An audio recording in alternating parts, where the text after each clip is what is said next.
So to get started, we thought you would just maybe say a brief kind of opening gambit about your work. Can you hear me? Okay.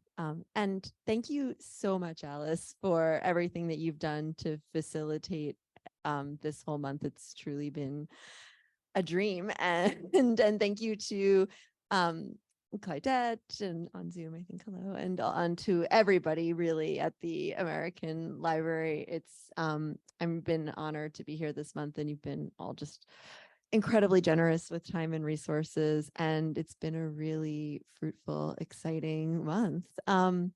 So I just I applied to work at the American Library on this fellowship. I applied thinking that I was writing a history of department stores based around, kind of anchored around my own personal narrative. My grandparents ran a pedestrian mall department store in Atlantic City, New Jersey, which closed, I think, the year after I was born, much to the sad demise of my wardrobe. I've created like baby clothes from 0 to 1.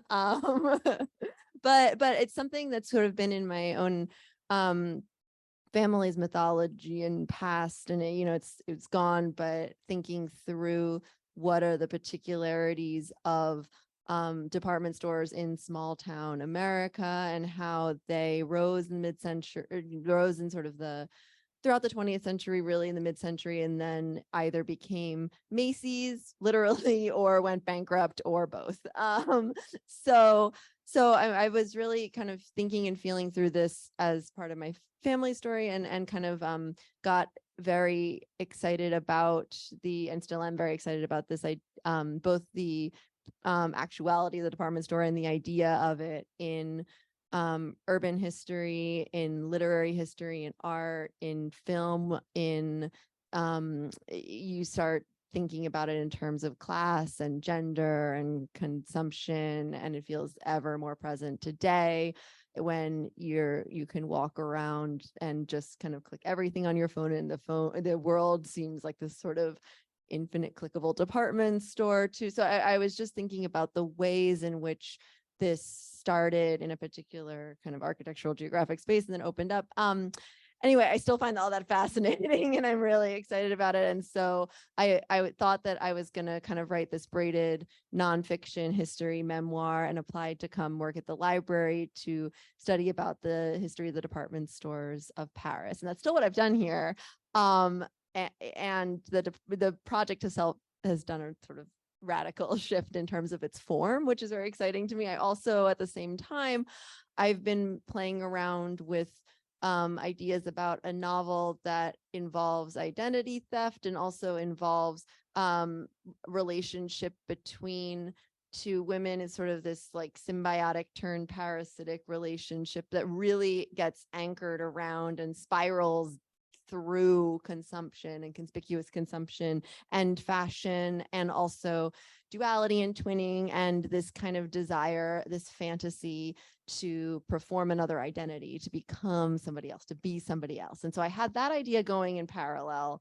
And I had this idea about writing this sort of history about department stores. And the thing that I didn't quite anticipate was going to happen, and what really did happen at the American Library this month, I realized, wait a second, the department store is the perfect stage on which this identity theft, mystery, novel, twisting, braiding of these women can happen in. So I was like, wait, it's not a history of department stores I'm writing. It's actually, I'm writing this novel based on these characters that has to be fundamentally set in department stores in order to understand how they relate back and forth to each other and to society and to the world. So that's where I'm at with the project. It's been so it's been kind of this really exciting metamorphosis, I guess, so that's what I've been working on. Yeah.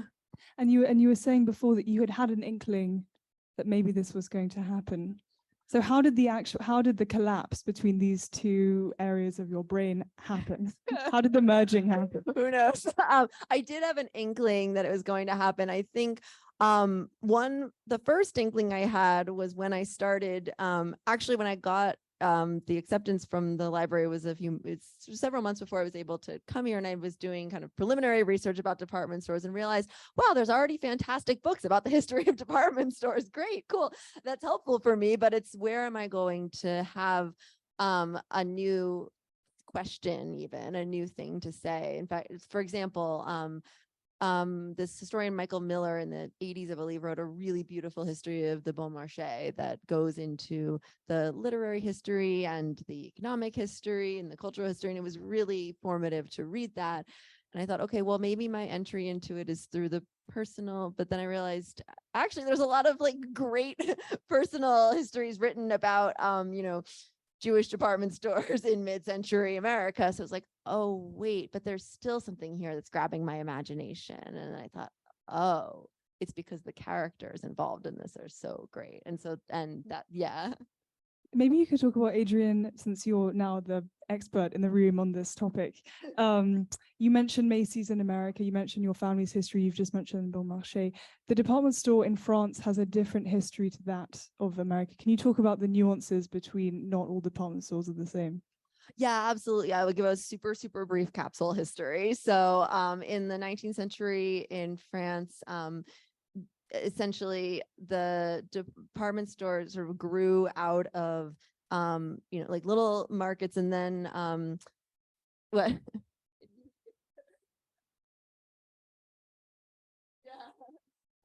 yeah, so there's so essentially the basically we have these like grand magasins, these grand palaces, store fronts that kind of enable everybody to walk into the store and we have and experience this like living in this shoppable palace that is available to everybody. And in France, we have we have these like department stores that get built up, the Bon Marché and the Galeries Lafayette. In America, there's kind of actually a parallel at the same time. There's the iron palaces of consumption, the marble palaces of consumption that are happening along Ladies Mile, which is this area of downtown Manhattan where it's suddenly safe for women to shop alone, which is a big thing. The department store is also the first place where like Wanamaker's in Philadelphia put price tags on everything. So rather than having to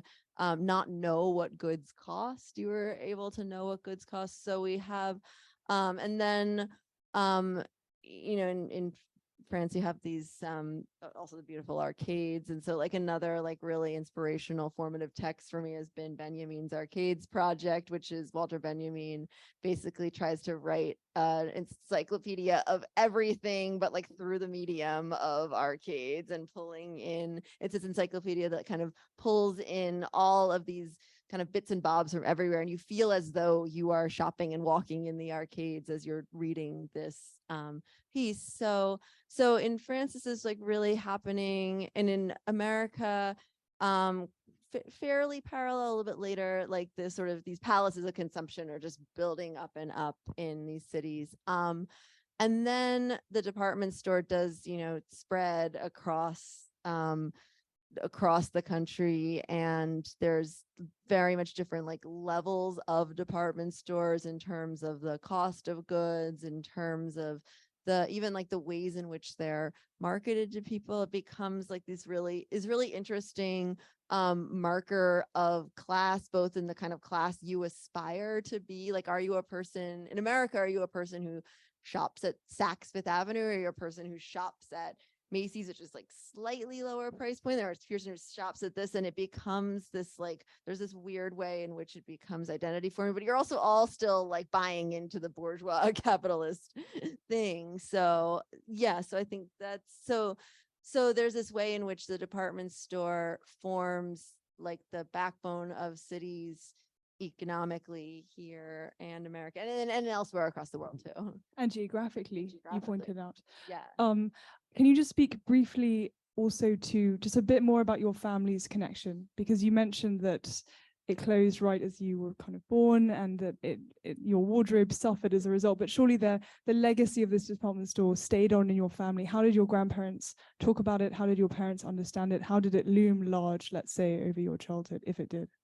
Yeah, and I think this is another thing that's really excited me about studying department stores. It's immediately a way that people connect to their families, whether or not a lot of families I've met like have somebody who's worked in department stores for a long time, or the family owns something, or they did something in the back end, or they worked as temporary worker. Because they're actually such huge employers. There's such little like mini like cities and worlds within the cities that they end up kind of touching and radiating out to people's lives and become a way that people think about the family. And even the department store itself is structured around certain very certain like almost stereotypical ideas of the family. And that's actually like directly related to the history of my family's department store. So my grandparents and my great aunt and uncle began an infant clothing store when my dad and his cousins were babies, and then my dad and my sisters and cousins grew up. Then they said, oh wow, we need to clothe our children, so we will have a youth shop. And then they grew up more and they're like, oh, we need to clothe our teenagers, so we'll sell teenage clothing. And that's really how it grew. It literally, the store, it's like that sort of comic thing where you're putting out the train tracks as the train is kind of going down. And so as the train was rolling along, they were building the train tracks of the store right along with it. And there's sort of cute stories, like my mom, who lived in the neighboring town, had come home from college and was shopping there in the holiday season, and was sort of complaining about being lonely and being bored and being back from college. And my grandmother looked across the counter for her and said, well, I know a lovely young man. My son is also back in town and being bored. Can I have your number? And my mom was like, okay. And then they went on a blind date set up, and then, Tuesday was their 42nd wedding anniversary. So hi, mom and dad. Thanks. So the department store was literally the place where my family came together. And I don't think this is an uncommon story. It's also, my family's Jewish background. This actually becomes really interesting in Germany. Right before World War II, there's a really like fascinating, like the Jewish department store.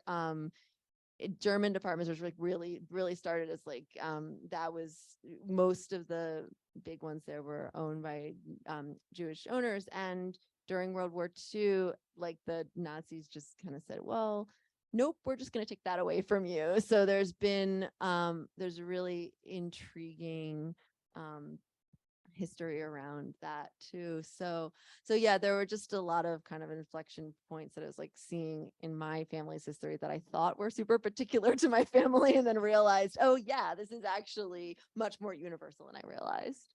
And you mentioned, I mean, in previous conversations, you mentioned how what fascinated you too was how the department store is a kind of container for a primordial human desire.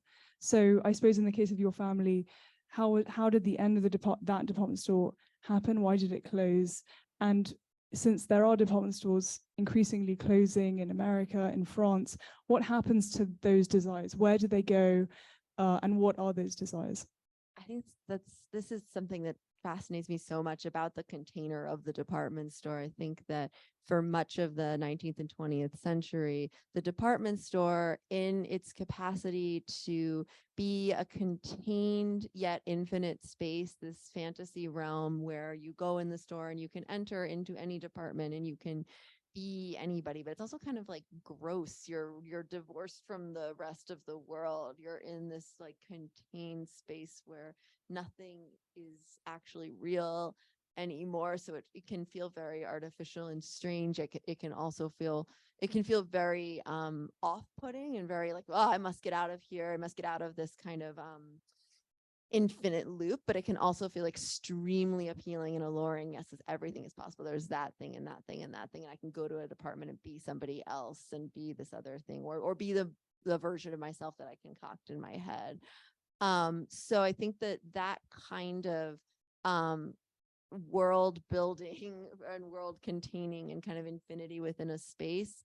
Then the department store became a fantastic symbol of this writ large. And I think that there have been other ones in the past and will be other ones in the future. I just think that kind of the way that symbols kind of work in culture, they have a lifespan, right? So like sometimes their lifespan is a really long time, sometimes it's a really short time, sometimes it's 100 years sometimes. So I think that what the department store, the sort of particular cloud of things that it represents, is really potent. And I think that if the department store is no longer the container for them because of various factors like the changing nature of cities, the changing nature of shopping, that kind of thing, but the fantasy that the department store encapsulates went on in the past will continue on in the future, whether or not it's still in this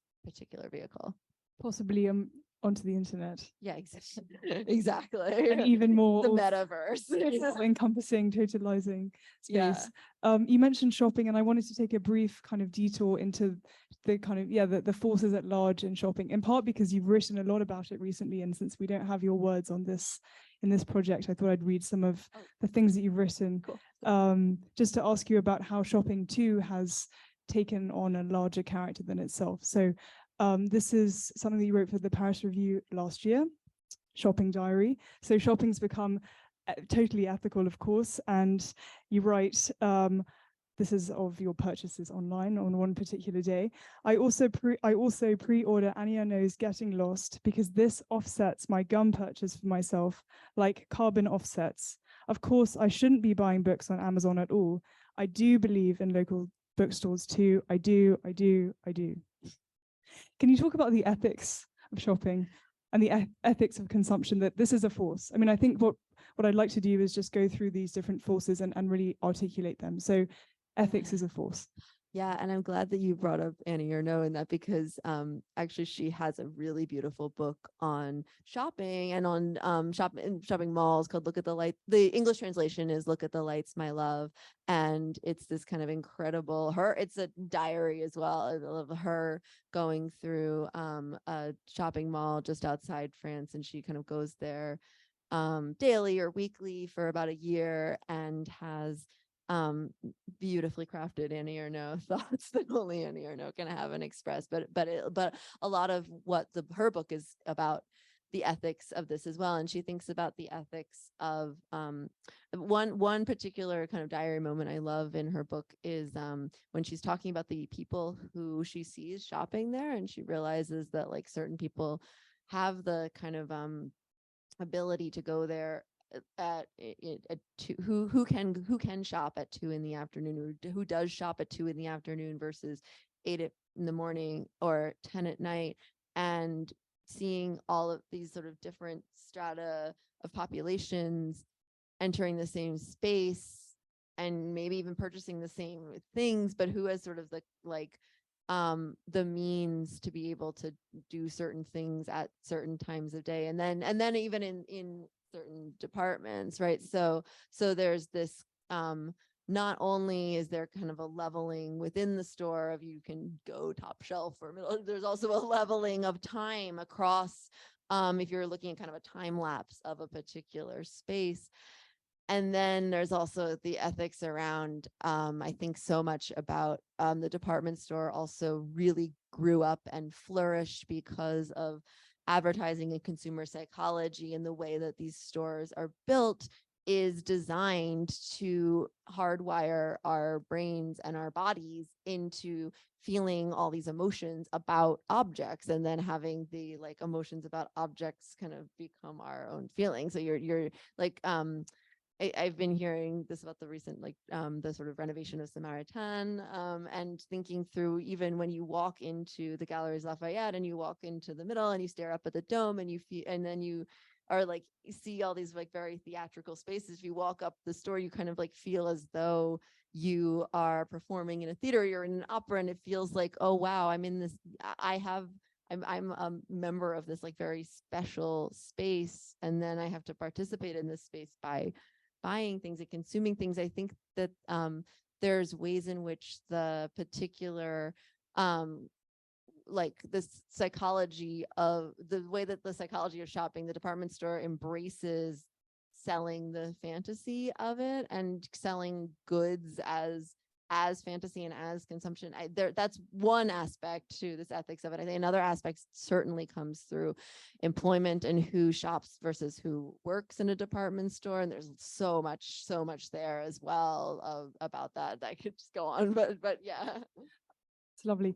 Another force that kind of comes out through your writing, and I think we've talked about this, is we talked about consumption, but there's addiction, and this is how you describe the series Confessions of a Shopaholic. I'm sure you've all read all of them. This is Adrienne's description of this series. So Becky is the protagonist, as you know. Becky has no interest in atoning for her sins. Taken together, the books are an iridescent portrait of addiction. As debt piles around her, Becky responds by ostriching into bags and boots, embracing a deeply troubled core fantasy. No matter what happens, she'll always be able to shop her way out of it. Can you talk about how this force, that of grabbing and kind of compulsive grabbing, also finds its way first into the larger container of the store, but now onto the internet? Well, the internet is fantastic for compulsive grabbing because the entire medium is just meant, I mean, there's like the Amazon patent around the one click, right? And the like, I think the internet, I mean, there's even the language of the internet. You screenshot something, you add to cart, you do like, this is the ways in which you interact with objects on the screen is to grab, click, drag, place, put, it's actually like it's for being entirely on a screen. It's very weirdly tactile. I think that's a lot of the addiction quality of it. And also I don't actually know the science behind it. I just know that screens are super addictive, right? And like they just are. They're really fun to like. And then there's again design. They're designed to be great to look at and great to suck you into. And I think that like, I think the Confessions of a Shopaholic, I did get really into this whole series for a while. But I also think that I mean, it gets the series itself as a series of books. It's very like one formula. It's just like she just like continues to consume things and buy things and buy things and buy things, and like it kind of gets her into further piles of debt, and then miraculously she snaps her way out, and that's another kind of fantasy. But yeah, I think the like the quality of consumption being inherently infinite and inherently like buying in order to purchase something for utility in order to then have it and use it for a separate aspect of your life versus buying in order to buy something in order to buy something in order to buy something. Sort of the like if that's where you're going with it, then power is just going to feed power.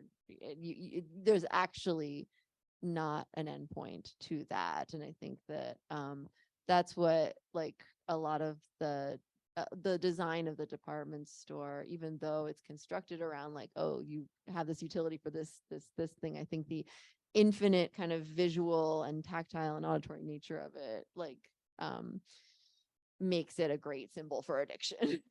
And surely another reason that it's kind of infinite too is because we're constantly projecting different versions of ourselves. And so this would be the third main force, let's say, or one main force is that of ambition. So you write, yet shopping novels also provide their heroines, in most cases, with an edge. Acquiring goods gives them ambition, and they form visions of themselves as they climb the capitalist ladder.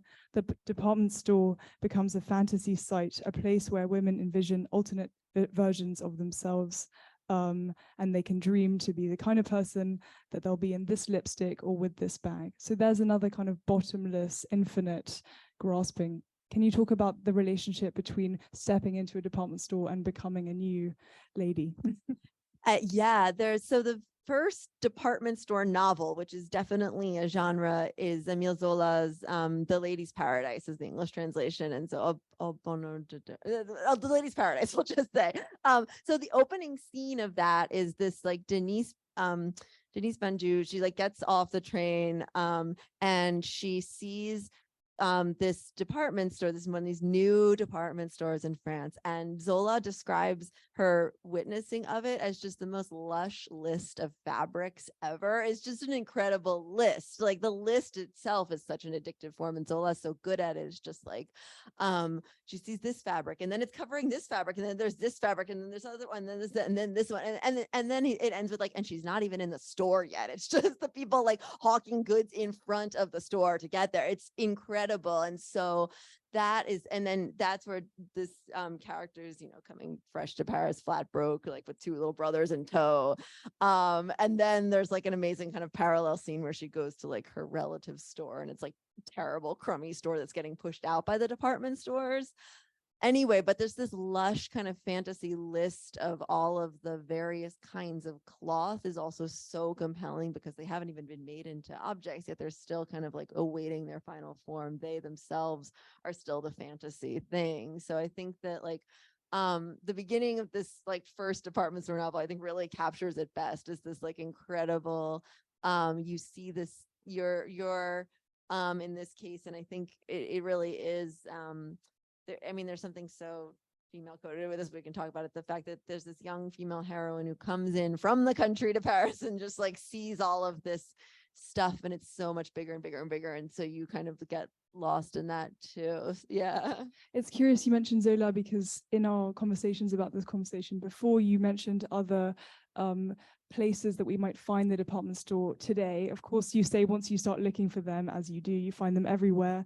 We can think of Carol, we can think of The Marvelous Mrs. Maisel, we can think of Mad Men. Can you tell us about how the department store functions in these maybe more recognizable TV series, shows? Yeah, so the department store, so there are, you know, like Zola, like The Lady's Paradise, or more recently there was that like miniseries Selfridges, you know, like things that are explicitly about department stores, right? And there's like a movie from the 40s called The Devil and Miss Jones. I think it's about department stores. Like there's Steve Martin Shop Girl. You just could kind of go on and on once you start, or at least I'm in that place where like everything just seems to be about them.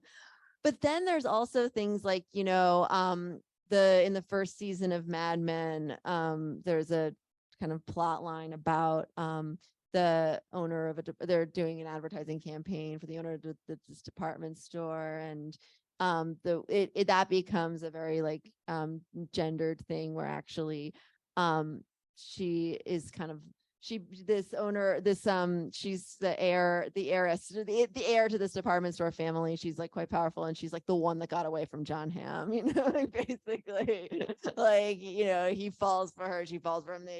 She's the one that got away because she's too powerful for him, because she runs this department store. And I think her being and they kind of go to the literal rooftop of the department store. I think her being on top of this world is a very potent image and symbol for the kind of power she can, and yet she's also hamstrung in this world by always being associated with clothes and femininity. There's really intriguing kind of power dynamics there. So I think the department store becomes a place where, because there's so much stuff going on, and the literal stuff in the department store is actually super great, because you can kind of like, as a writer, as a screenwriter, as a, you know, actor, artist, you can kind of, anything that you want to be in a department store can be there. Like you get to have it. It's really like, yeah, cool. I can have that there. Cool. Yeah. Yeah. Like one other like really great, just to like bring up a really great moment, if you like want to YouTube this, there's a Charlie Chaplin film where like he like sneaks into a department store late at night with like and he starts roller skating around the toy department, and he's like showing off, and he's like suddenly like roller skating really well, and then you realize that actually like the balcony has like fallen off, and like you're like, oh my, you're gonna fall into the so like but the department store in that film is another like aspect of, it's a place of modernity. It's a place where he can kind of sneak into and sneak out of and become this like other confident identity. It's lovely, I mean, to hear about how the department store features in film and TV shows, but for you, of course, you're working on the page. And so I'm curious, and you said this with such kind of clarity, the more that you spent time with the department store, the more it became clear to you that for you, the literary form, the on the page form of this container is the mystery novel. Why is that? Why did that suddenly become so clear? And tell us more about the connection that you're making between the very specific form of the mystery novel and this store. Yeah, and this is also the first time I've ever tried to write a mystery novel. So here goes. But there's but as I will say for background, I'm somebody who's very interested in form, maybe obsessed with form, one could say. My training, I'm a poet and I write with and against form, kind of as complex form as I can do, and then mess around with it. So I really like that's how I like think and feel about language in the world, and like that's kind of where I enter into poetry. And then I have done a lot of work and spoke on crossword puzzles that I did, and so thinking through the ways in which crossword puzzles are part of an extremely rigid form on the one end, and that actually the really tight container of the crossword puzzle is what allows for infinite possibility and kind of infinite creativity within it. So sometimes the tighter you get with the form, the more kind of alive and infinite paradox it can become within that. So I've someone who has been like really thinking through the ways in which form intersects with language, with sound, with content, and also then visually as well, I'll say. And crossword puzzles also intersect with mystery novels really beautifully. Like crossword puzzles become super popular in the 1920s, which is when a lot of mystery novels became super popular. And not only do some mystery novelists like put crosswords into the mystery, crosswords are often a way for a detective to show how like great they are at being a detective. Like Inspector Morse, Colin Dexter's detective, like sits there and like solves a crossword puzzle. He's like, yeah, I can do a super hard crossword puzzle. They become this like kind of show-offy symbol. So I think I've been thinking a lot about the ways in which the more sometimes like rigid or exact the container, the more infinite the world within it can be. And so the department store, actually, there's lots of variations within it, but there actually kind of are certain things you expect when you go in. It's a form. You expect certain things. You expect the first floor to be makeup and your perfumes and your lipsticks or whatever. You expect those certain floors to have you expect these kind of gender divides within the department store. You expect age divides within the department store. You expect a section for this and a section for that. And there are really interesting examples of department stores that subvert those forms, but it's always a subversion from a really established kind of canonical text of the department store. So that to me, I thought, oh, wow, like a mystery novel, actually, there are really set rules for sort of golden era of mystery novels and kind of like how detectives work in mystery novels. And then there are like ways in which they're subverted, but it's always kind of when you subvert, it's always a subversion from something. So I thought, oh yeah, this is really cool. And also just department stores are kind of weird. Mystery novels are kind of weird too. Can you speak just briefly more to what do we expect from mystery novels? What are some of the devices that mystery writers play with? Because it's a whole universe. I mean, there is a whole universe of mystery writers. I'm sure you've also read them, contemporary and readers who really only read this genre. Yeah, and that's something I'm also like, I am beginning to explore this. So please, if anybody in the audience knows more about the kind of like deep lore of mystery novels, I'm all ears, please. But in my kind of reading around them, and reading through them and with them, and there's really often, there's kind of the whodunit novel where you're wondering kind of, like you're kind of like string along through the novel of like what's going to happen, and then there's kind of the flip of the why done it, where like at the beginning exactly what has happened, and then you're like, wait, but why did that happen? And then there's also the figure of the detective who kind of beautifully started as a figure in mystery novels, and then police forces started thinking like, wait, we want detectives too, like they're great. So like so there's the figure of the detective who comes in possibly, and then thinking through whether narrators are reliable and unreliable is a really potent force in a mystery. So yeah, I think there's these kind of like expectations. And also, I think there is an expectation in mystery novels that you're going to get a subversion from the form. I think that is actually an expectation as well, because like you kind of can quickly pick up on things, and that's not really fun. And you want a mystery to be hooking you in some way. I really appreciate how honest you have been, since you arrived, because again, Adrienne really applied with this nonfiction project and basically immediately said, this has changed. I mean, the first time we had coffee, it was like a confession, I'm writing a novel. It's a mystery novel.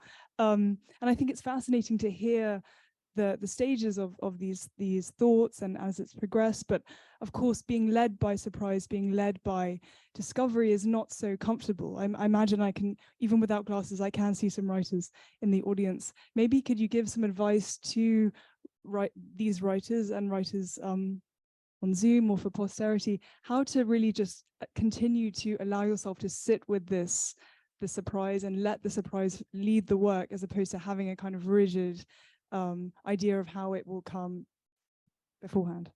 Well, yeah, it's always been the way that I've ever done anything, is kind of thought I had an idea and realized that the actual idea was like 3 ideas beneath that, and I didn't know what it was going to be. And I feel like for me, whenever I think I know what I'm writing, like with a poem, I think I think I know what I want to say. That's really kind of the death, because then like what purpose does the poem have if I already know what it's going to be? Then why kind of write the poem? Why does it exist? I have to kind of like have a intuition or a pull or a form that I'm following. But then like if I are, it's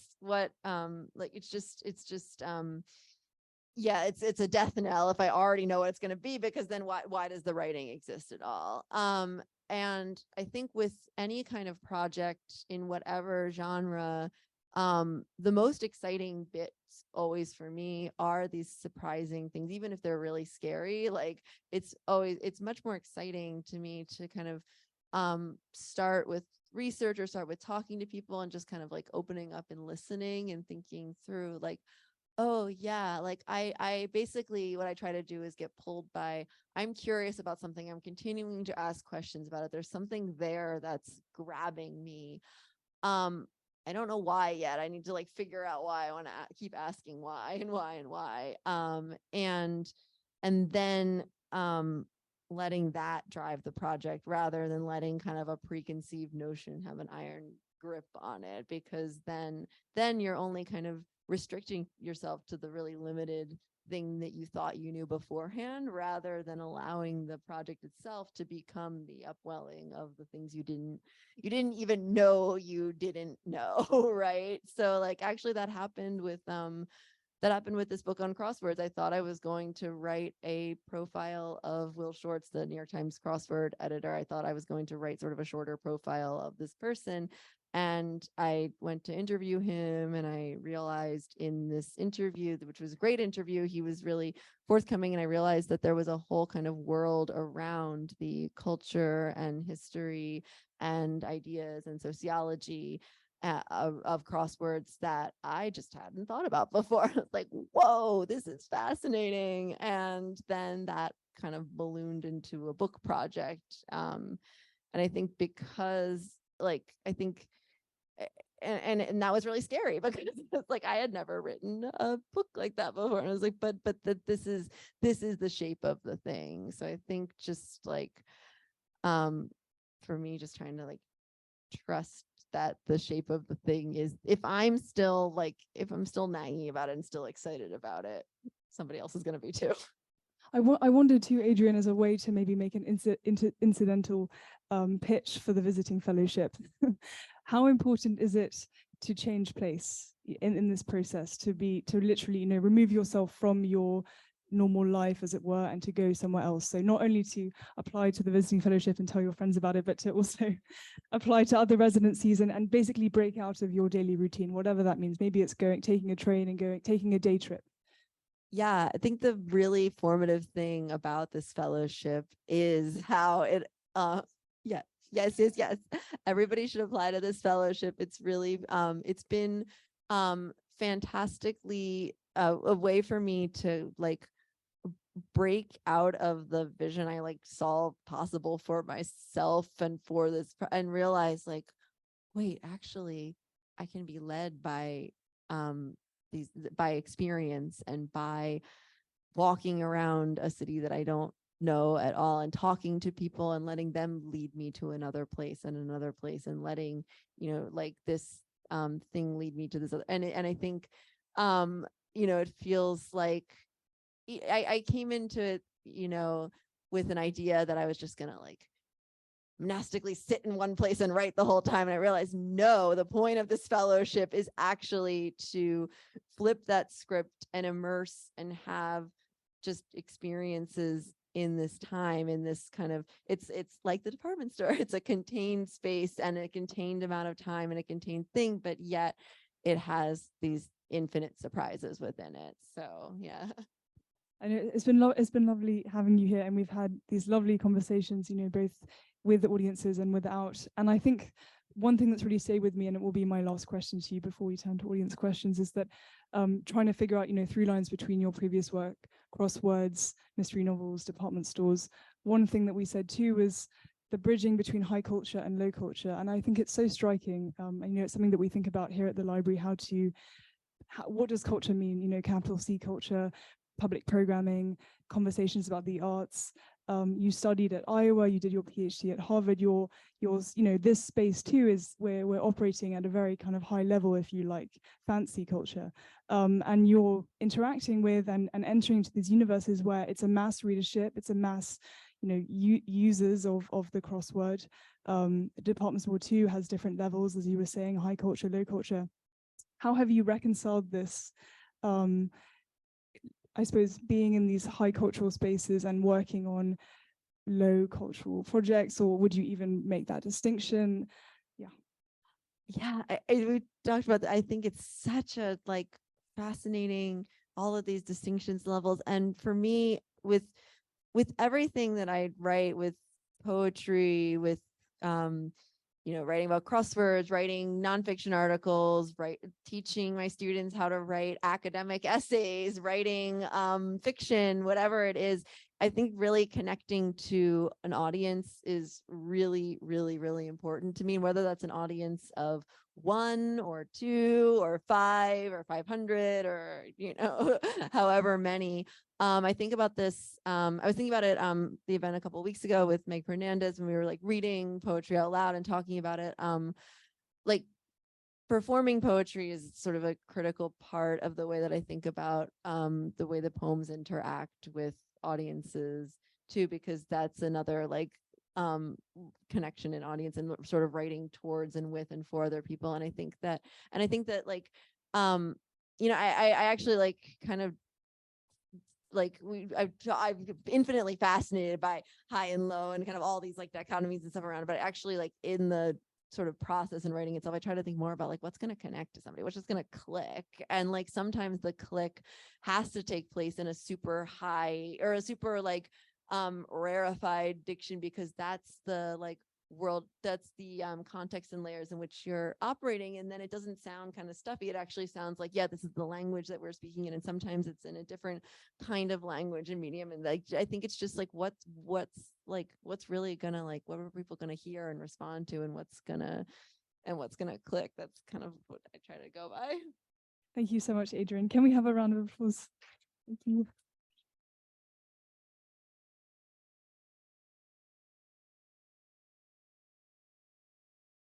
So we have about 10, 15 minutes, and Alfonso or Emily will both have a mic, and I have a mic too.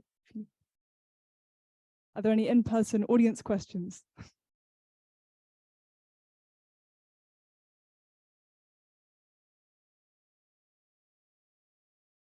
an easy one. I mean, what's been your favorite department store in Paris? And why? So you have been shopping as well. I have to do my research. I think, well, they're all wonderful and strange and bizarre and great in all their own ways. And this is purely based on nothing other than my own personal preference. I really love the Bon Marché. I think there's something so, like, for me, really striking about those, like, you walk in and there's those, like, beautiful, like, pistachio green escalators that are kind of like in the back of the space, just like going up or going down. And it's this sort of really that's so, the scale of it is somehow more manageable. It's like because it's just like not quite as many floors. I feel like I can kind of look at everything without getting super overwhelmed. The crisscross of the escalators is so beautifully, like, symbolic. It's like a Chutes and Ladders or like a Dante or like some kind of moment, but it's also just like really aesthetically pleasing in there. So that's my, like, completely, sorry for anybody. I want to hear arguments for all the department stores, but just like purely for my own, like, if I'm gonna go in and like exist in one, it's Bon Marché.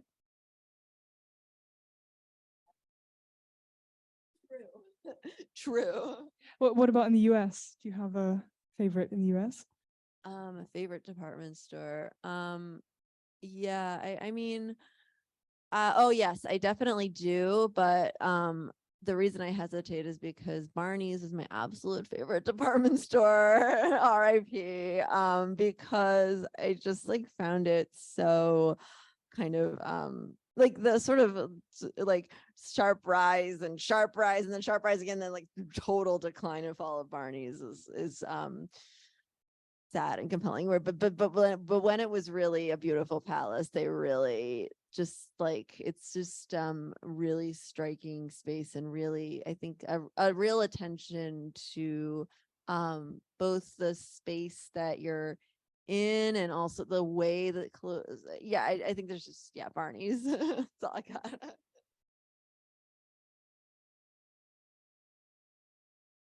Hi, thank you so much. This was so interesting. I was wondering, because you spoke of the ever digitalized world, how does nostalgia and our imagined idea of a departmental store play into all of this, especially because you now also said, departmental stores that have closed and whatnot, but we imagine them in a way and maybe romanticize and have a certain nostalgia for them that is somewhat maybe fictional, but yeah. Yeah, that's a great question, the nostalgia around it. And I think also I can answer it thinking also about window shop, like the department store window, which is a thing that I didn't even get into talking about. But the department store window is actually a really crucial part of the history and literature and culture and the nostalgia around department stores. And actually, a lot of artists got their start as like shop window designers. L. Frank Baum was, like, the two books that he published in 1900 were like a huge, like, basically encyclopedia on how to design department store windows and the Wizard of Oz. So, like, he's more known for one of them, but actually, like, his shop window encyclopedia is really great. And he was like, that's how he got his career start, is like he had a department store, weirdly, in South Dakota for, like, family reasons. But I think the department store window, and then, like, Vincent Minnelli designed department store windows, Andy Warhol, Salvador Dali. There's, like, this sort of history around that, which I think really encapsulates a lot of the nostalgia and a lot of the department store as a theater and as a ritual, as a place where, in a certain kind of space and lifestyle, and a certain kind of mythology around it. And certainly like another place department stores appear in culture is like the Christmas store, books or films, or A Christmas Story or Elf or whatever, Miracle on 34th Street, right? So like there's the whole kind of but I think that projection outward, and the sort of excitement around the theater and the spectacle of the department store window is a really interesting locus of nostalgia, which also then gets like really interestingly warped in like the windows of you open your browser window and you can kind of like curate your own department store window all the time, but that's not nearly as, doesn't have that kind of nostalgia specialness to it.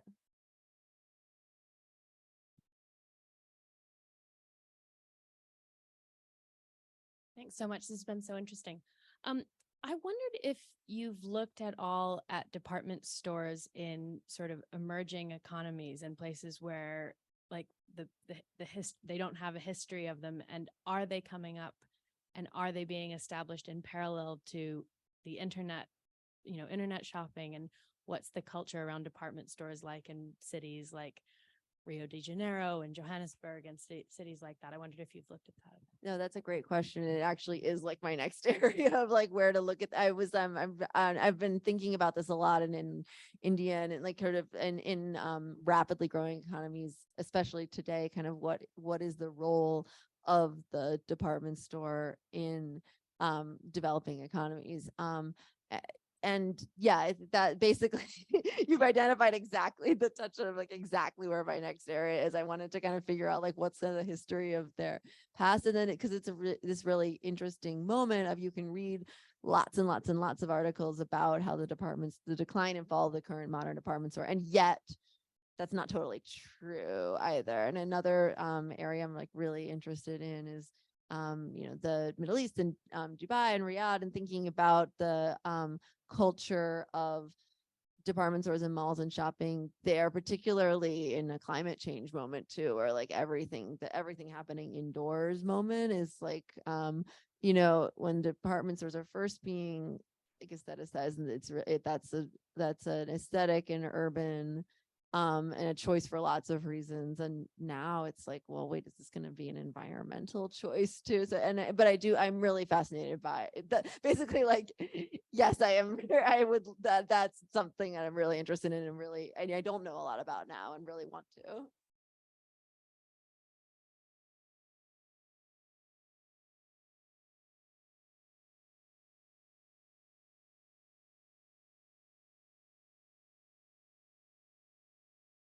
Thank you very much. You talked a little bit about like, if you have a fully formed idea, why would you write it? Which resonates a lot with me. But in writing a mystery book, how do you like differentiate between what details you're going to include as like a red herring or something that's the crucial thing that leads the detective to the conclusion, or is that decided after the fact when it all comes together, or anything along those lines? Yeah, I'm playing with that now as I'm trying to like kind of think through like where, and what I'm trying to do now, and I think other people in the room who write kind of mystery and crime can maybe help me with this, is I'm right now I'm trying to really let the characters drive that too, of like there's certain points that I'm thinking about in this kind of department store mode, especially playing with the like mannequins and things like that, which can be certain kinds, what can be a red herring, what might not be. But my answer to that is like, I'm trying to think through what all the formal aspects are, but kind of let the answer be led by what will these characters do. And so I don't totally know the answer to that yet, but I'm trying to really like let it be character driven, and allow myself to not know for a bit, rather than like let it all totally be plot or like be figured out beforehand. We do have a question online. Fiona says she loves your discovery process, but how do you go about structuring storytelling?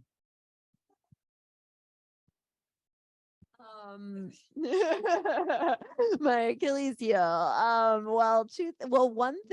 couple things. Editors and friends who are writers and writing groups and other people can be really helpful for this too. So for example, when I was structuring the crossword book, I had a lot of material that was collected material about literature and culture and history of crosswords. I had a lot of my own reported material in there where I'd gone to some crossword. I tried to construct a crossword, and I'd gone to crossword tournaments, and I'd gone on a crossword cruise, which was fun and weird. And then I had a lot of this material. I kind of written it up in these kind of discrete chunks. And then I had an editor. My editor was really great in saying to me, well, actually, Adrienne, you can braid these together in this way, and braid this and allow kind of each chapter to tell one particular aspect or theme or something. And so allow the kind of braid thing to work. So I think that, like, for me, as a writer who, like, I sort of love discovery, I love kind of generating, and then sometimes it's like, well, wait, what am I doing with this? That's actually where other readers come in, and whether other readers come in at different stages of the process. So people who see it in an early stage and can say, oh, hey, actually these things connect, or an editor who sees it at a later stage and allow something else to emerge from that. So yeah, that's kind of back and forth between, okay, I just got to write this by myself, and then, okay, I can show this to somebody else and have them kind of like help that along. Thank you. Can we have a big final round of applause? Thank you. Thank you.